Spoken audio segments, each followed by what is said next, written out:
अस्सलामुअलैकुम दोस्तों, मेरा नाम है शारिब खान। आज मैं आपको एक ऐसे शख्स से मिलाने वाला हूं जो चाइना से ताल्लुक़ रखते हैं, यानी चाइनीज़ हैं। पहले ये बौद्ध धर्म के अंदर थे, उसके बाद फिर ये ईसाई धर्म में दाखिल हुए और ईसाईयत के बाद अब ये इस्लाम धर्म में दाखिल हो चुके हैं। इस्लाम को अपना लिया है और मुसलमान हो गए हैं। दोस्तों, ये अपने मुँह से अपनी ज़िंदगी की कहानी बताना चाहते हैं कि आखिर क्यों और कैसे इनकी ज़िंदगी में लगातार बदलाव आते रहे और एक समय ऐसा आया जब बौद्ध धर्म को छोड़कर ये ईसाई धर्म के अंदर दाखिल हुए। इनके मन के अंदर कहीं ना कहीं एक ऐसा खालीपन था कि जो कोई भी चीज़ जिसको फुलफिल नहीं कर पा रही थी, वो कहते हैं ना कि जहनी सुकून, जिसके अंदर जहनी सुकून नहीं होता है वो बहुत बेचैन होता है और उसको किसी चीज़ की कमी लगती है। तो ऐसे में जब ये इस्लाम के अंदर दाखिल हुए तो माशाअल्लाह इनको इनका जहन और इनका दिल पूरी तरीके से सुकून से भर गया और उसके बाद इन्होंने दुनिया के सामने अपनी बात रखी कि कैसे इनके जो पूर्वज थे वो बौद्ध धर्म को मानते थे। इनके परिवार के अभी भी कुछ लोग ईसाई धर्म के अंदर हैं और ये अल्हम्दुलिल्लाह मुसलमान हो चुके हैं। इन्होंने बताया है अपनी ज़िंदगी का एक एक वो लम्हा, जिस लम्हे के अंदर ये इस्लाम के करीब होते चले गए। माशाल्लाह बचपन से ही रिलीजियस थे, यानी इनको धार्मिक चीज़ें बहुत पसंद थी और इनकी आदत थी कि ये बार बार चीज़ों की तहकीकात करते थे, उसकी हद तक जाया करते थे। अब ज़्यादा बातें मैं नहीं करूँगा, ये अपनी ज़ुबानी बताएंगे अपनी ज़िंदगी की कहानी, और इनकी कहानी को सुनकर अगर आपको अच्छा लगे तो इस कहानी को हमारे उन तमाम गैर मुस्लिम भाइयों तक शेयर करना जो अक्सर लोगों के बहकावे में आ जाते हैं और किसी एक विशेष समुदाय के प्रति गलत भाषा का प्रयोग करते हैं। इस वीडियो को दिखाने का हमारा मकसद समाज के अंदर भाईचारा पैदा करना है और इस्लाम की जो हकीकत है वो दुनिया के सामने रखना है। वीडियो में देरी नहीं करते हुए इस वीडियो को शुरू करते हैं और भाई से जानने की कोशिश करते हैं कि आखिर क्यों इन्होंने बौद्ध धर्म और ईसाई धर्म को छोड़कर इस्लाम को अपनाया है। चलिए शुरू करते हैं वीडियो। अस्सलाम वालेकुम शेख हुसैन जी। वालेकुम अस्सलाम वरहमतुल्लाहि वबरकातुहू। तो मैं अपने सवालों की शुरुआत ये पूछकर करना चाहता हूँ कि शेख हुसैन ये कौन है? क्या आप हमें अपने जीवन के बारे में संक्षेप में बता सकते हैं?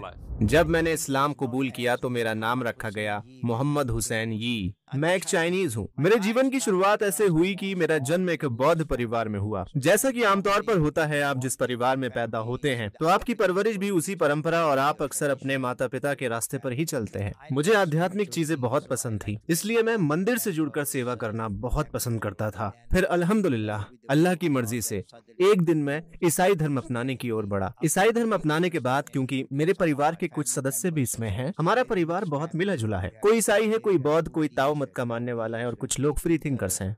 फिर अल्हम्दुलिल्लाह अल्लाह की मर्जी से मैं किसी ऐसी चीज की तलाश में था जो मेरे दिल को सुकून दे सके और जिसमें मैं यकीन कर सकूं। सिर्फ सुनी सुनाई बात नहीं, बल्कि कुछ ठोस, ऐसा यकीन जिसमें सबूत हो। फिर अल्हम्दुलिल्लाह अल्लाह की मर्जी से 1968 में मैंने हजरत उमर इब्न खत्ताब की जीवनी पढ़ी और उसके बाद मैं मुसलमान बन गया और इस तरह मैंने 1968 से मुस्लिम के रूप में अपना जीवन शुरू किया। तो जब आप बौद्ध धर्म का पालन कर रहे थे तब आपका जीवन आस्था के मामले में कैसा था? आप किस पर विश्वास कर रहे थे? जाहिर है, एक बौद्ध के रूप में आप गौतम बुद्ध की शिक्षा पर विश्वास करते हैं, उनके मूल्यों और आध्यात्मिक मार्गदर्शन पर यकीन रखते हैं। सबसे अहम बात जो वो सभी को समझाने की कोशिश कर रहे थे कि दुख एक हकीकत है। तो क्या वो आखिरत में विश्वास करते थे? क्या उन्होंने आखिरत की शिक्षा दी या वो एक ईश्वर में आस्था रखते थे? मुसलमान बनने के बाद मुझे ऐसा एहसास हुआ कि वो जानते थे, इसलिए वो प्रार्थना करते थे, वो सजदा भी करते थे।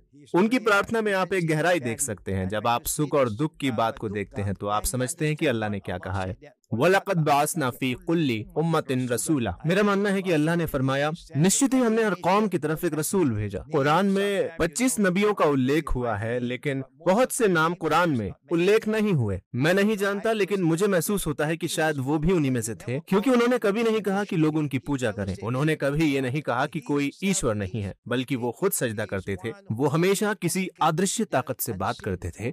बाकी उनके अनुयायी ने बाद में क्या किया, वल्लाहु आलम। ये बिल्कुल मूसा और ईसा की तरह है। ईसा ने कभी ये नहीं कहा कि वो ईश्वर हैं या ईश्वर के बेटे हैं। अब उनके अनुयायी कहते हैं कि वो ईश्वर हैं, वो पिता हैं, पवित्र पुत्र हैं और सब कुछ एक में है। ये ईसा की गलती नहीं है, ये उन लोगों की गलती है जो उनके बाद आए।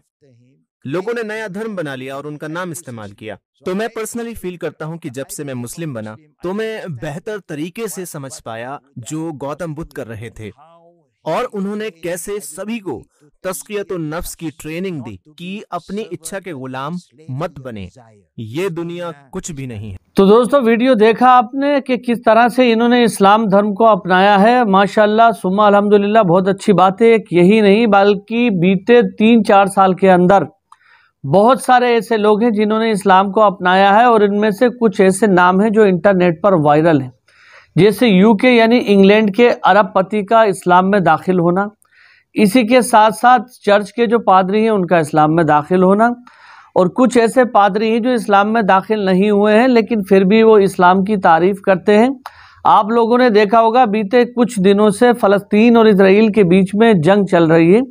ऐसे में एक पोप फ्रांसिस हैं। पोप फ्रांसिस अब बहुत बड़े पादरी हैं। पोप फ्रांसिस इस्लाम धर्म से इतनी मोहब्बत करते थे, अब तो वो दुनिया से चले गए हैं, कि जाने से पहले उन्होंने ये वसीयत की थी कि मेरे जाने के बाद जो मेरी प्रॉपर्टी है, जो मेरा घर है, उसको मुस्लिम बच्चों के लिए म्यूजियम बना दिया जाए। मेरे दूसरे चैनल पर मैंने ये खबर आपको दिखाई थी जिस दिन वो दुनिया को छोड़कर गए थे, और तमाम चीज़ें मैंने आपको दिखाई थी। तो इस्लाम एक मोहब्बत फैलाने वाला, एक प्यार का पैगाम देने वाला धर्म है। इसके प्रति जो लोग भी गलत फहमी में डालते हैं लोगों को, उनको सुधर जाना चाहिए। इस वीडियो को हर एक उस गैर मुस्लिम भाई तक पहुंचाना जिसके मन के अंदर जरी सी भी शंका है, या जो ये समझता है कि इस्लाम में भैया मारना काटना और ये सारी चीज़ें ये बताई जाती हैं।